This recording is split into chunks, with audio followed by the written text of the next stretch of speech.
Mas, camarada, diz aí, né? MC, militante, fala um pouco de você, dos desafios que você tem enfrentado na militância, enfim, né? Eu acho que isso é bastante importante aí. Então, acho que esse período ele foi muito marcante para mim, porque desenhou a luta de classe na minha cabeça, sabe? Eu entendi, tipo assim, tem o pessoal vermelho para cá, que, segundo a mídia, né, é corrupto, tem um monte de problema, na história acumulou poder em regimes socialistas antigos, aquele estereótipo que a mídia nos coloca, né, que a gente vai crescendo acreditando até a gente descobrir as verdades.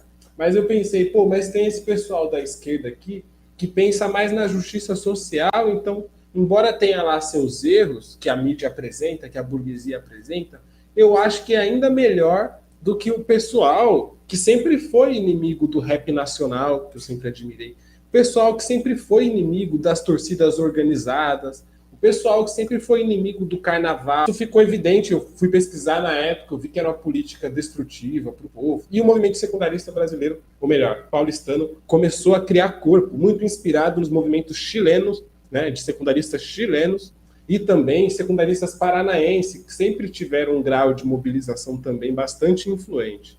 Né? Inspirado nesses movimentos, e até em outros no mundo, lembro que tinham outros movimentos de jovens secundaristas no mundo influenciando aí. Por onda disso tudo, eu comecei a me aproximar muito mais desses assuntos. Comecei a ir para a rua de fato, a ter mais coragem de ir para a rua. Né? E acabei me identificando cada vez mais, inclusive, com o campo anarquista durante um período. Né? Porque na rua eu conheci a tática Black Bloc, inclusive apliquei em alguns momentos, aí, em alguns atos, me envolvi com o pessoal, ia em algumas atividades relacionadas a antifascismo, a anarquismo e tudo mais. E isso ajudou muito a trazer referenciais teóricos que o campo, que eu diria assim, eu diria pseudopetista, que foi por onde eu comecei. Né? Eu gostava de defender a Dilma, mas eu não entendia de muitas coisas. Eu era bem leigo, eu só gostava um pouco dos petistas, era essa vibe, assim, durante meus 15 anos, 14 anos. Até eu conhecer o anarquismo, e aí eu comecei a ter mais vergonha da social-democracia e querer assumir os referenciais teóricos, as experiências mais radicais na história, né?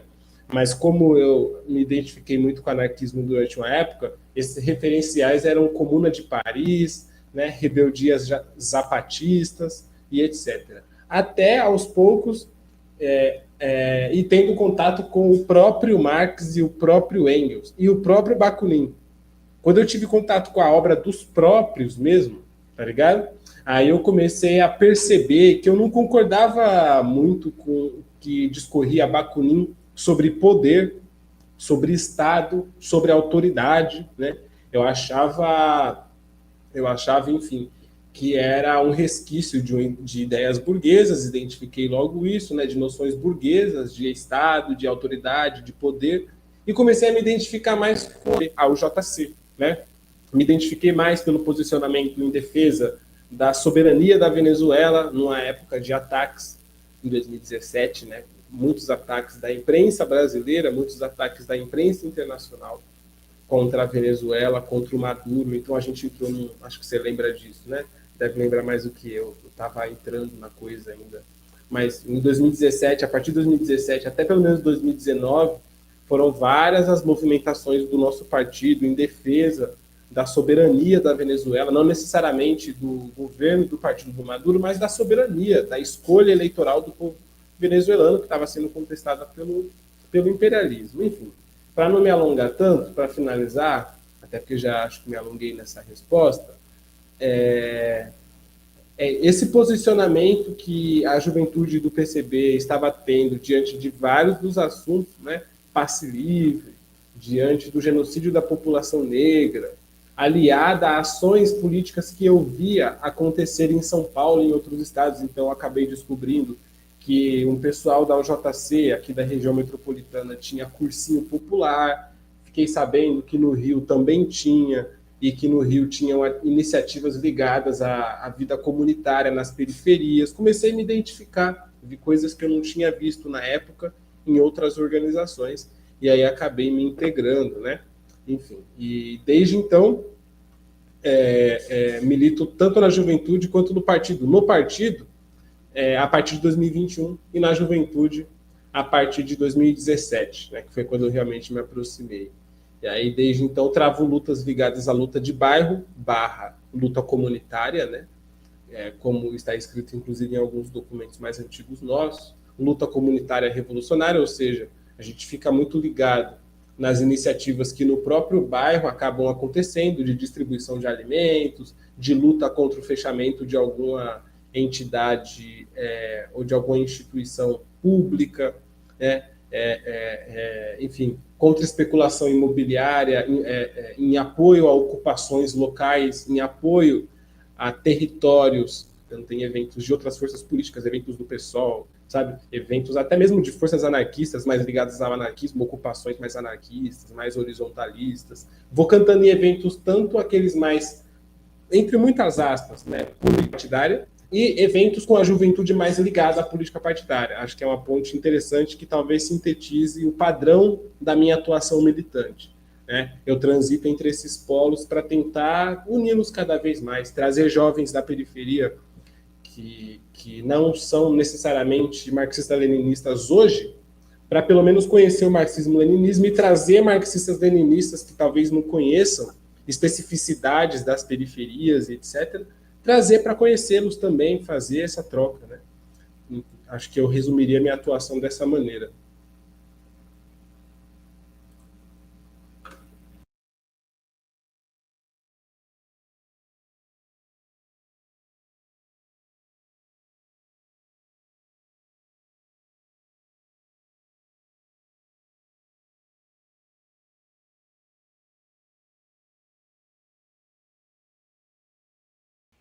Não, sim, camarada. E assim, e esse trabalho, né, que você descreveu é extremamente importante, né? Porque assim, a gente vive um momento, né, histórico em que o trabalho da juventude se tornou essencial, inclusive, para a gente disputar o futuro, né?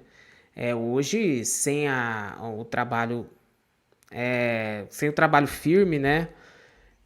Enfim, sem um trabalho firme aí no, enfim, no esse trabalho firme que você desenvolve aí junto com a juventude, isso é extremamente importante, né? E a gente tem aí todo um processo, né, enfim, de desconstrução nos últimos anos, com relação à questão da esquerda revolucionária, enfim, e eu acho que é o momento de retomarmos, né, essa perspectiva, né? Se a gente colocar do ponto de vista histórico, a gente percebe que principalmente, né, a partir dos anos 90 aí, os comunistas tiveram aí enfim, né, nós tivemos que retroagir, vamos dizer assim, no nosso entendimento, nossas práticas, porque a conjuntura naquele determinado momento histórico era de derrota do que o pessoal chamava de socialismo real, né? Então, dentro dessa perspectiva, essa retomada, e eu acho que a gente tem sintomas claros dessa retomada, a juventude mais interessada, né? Por exemplo, qualquer coisa que a gente coloca, já aparece gente interessada, querendo saber mais e tudo, ou seja, né? Apesar da conjuntura muito ruim do ponto de vista histórico, mas do ponto de vista também da construção do comunismo, né? E de uma corrente comunista forte, uma base organizada, a gente também tem determinados elementos que podem nos ajudar, né? Eu acho que isso que nós temos que avaliar e continuar construindo. E o trabalho de base é fundamental nisso, né? E assim, tipo assim, é por isso que é tão importante, por exemplo, o seu trabalho, né? E assim, eu sempre falo isso, né? Então, tipo assim, eu acho que se tem alguma aposta que nós temos que fazer nesse momento histórico é justamente na juventude, né?